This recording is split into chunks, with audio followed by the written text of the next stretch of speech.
Welcome to our channel. నేను master Durga Prasad. ఈ రోజు మనతో పాటు ప్రముఖ సీనియర్ జర్నలిస్ట్ కిరణ్ గారు ఉన్నారు. సార్ నమస్కారం. కిరణ్ గారు నమస్కారం సార్. సార్, అంబటి రాంబాబు గారు వైసీపీ ఏం చెప్పిందంటే, వైసీపీ అభిమానులకి ఎవరు కూడా పవన్ కళ్యాణ్ సినిమా చూడకండి, బాయ్కాట్ చేయండి అన్నారు. ఈయన సూపర్ హిట్ అవుతుంది అన్నారు అంబటి రాంబాబు. ఇది చాలా ఆశ్చర్యంగా ఉంది. చాలా ఆశ్చర్యంగా ఉంది నాకు. మొన్నటికి మొన్న ఏమన్నాడు, అది ఆ సినిమా ఏం ఫెయిల్ అయిపోద్ది అని చెప్పేసి అంబటి రాంబాబు, పేర్ని నాని ఇలాంటి వాళ్ళందరూ మాట్లాడిన వాళ్ళే. అలాంటిది ఇవాళ సినిమా సూపర్ డూపర్ హిట్ అంటే ఇక్కడ ఆయన వైఖరి పట్ల అనుమానాలు వ్యక్తం అవ్వడం సహజంగా జరుగుతుంది. పైగా బాయ్కాట్ వీరమల్లు అనే ఒక ట్రెండ్ నడిపిస్తుంది వైసీపీ. ఆ సమయంలో ఈయన స్వయంగా ట్వీట్ చేయడం ఆ రకంగా ఖచ్చితంగా చర్చనీయాంశం అవుతుంది.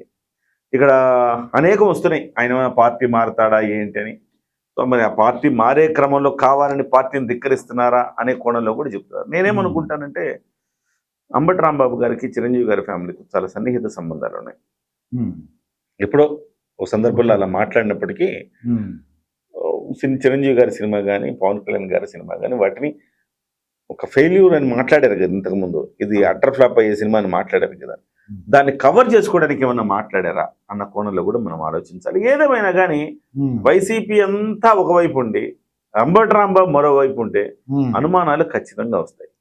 మరి అంబటి రాంబాబు ఏం చేస్తారో చూడాలి. కానీ హరిహర వీరమల్లు మరొక కోణం అయితే ఇక్కడ మనం చెప్పుకోవాలి sir. Harihara Veeramallu already hit talk తెచ్చుకుంది సార్. నేను ఇంతకుముందు మనం చెప్పినట్టుగా చాలా చోట్ల హరిహర వీరమల్లుని ప్రివ్యూలు చూసిన వాళ్ళు, డిస్ట్రిబ్యూటర్లను డబ్బులు పెట్టుకొని ప్రివ్యూలు చూసిన వాళ్ళు, వాళ్ళందరూ హరిహర వీరమల్లు పట్ల చాలా సంతృప్తి వ్యక్తం చేస్తారు.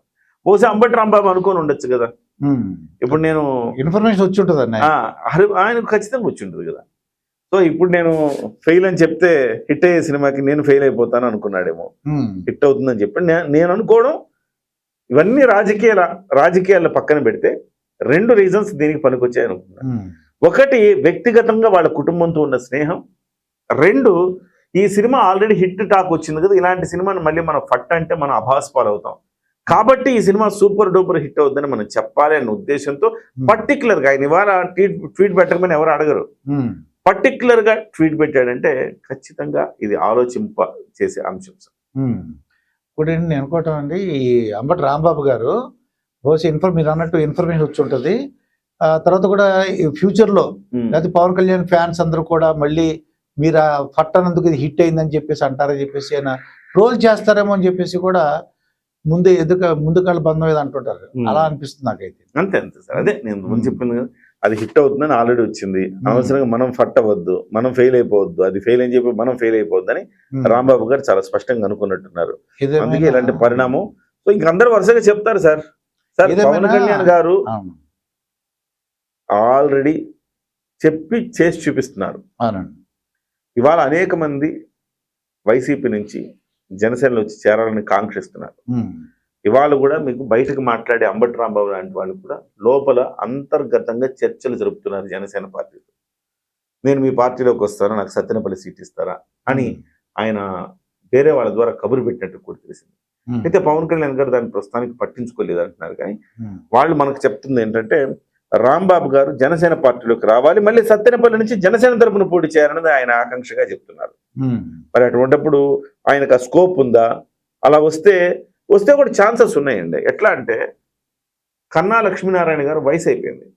ఆయన వారసుల్లో ఖచ్చితంగా అంత పవర్ఫుల్గా పనిచేసే లీడర్స్ అయితే ఆయన వారసుల్లో లేరు, ఆ లీడర్షిప్ లేదు.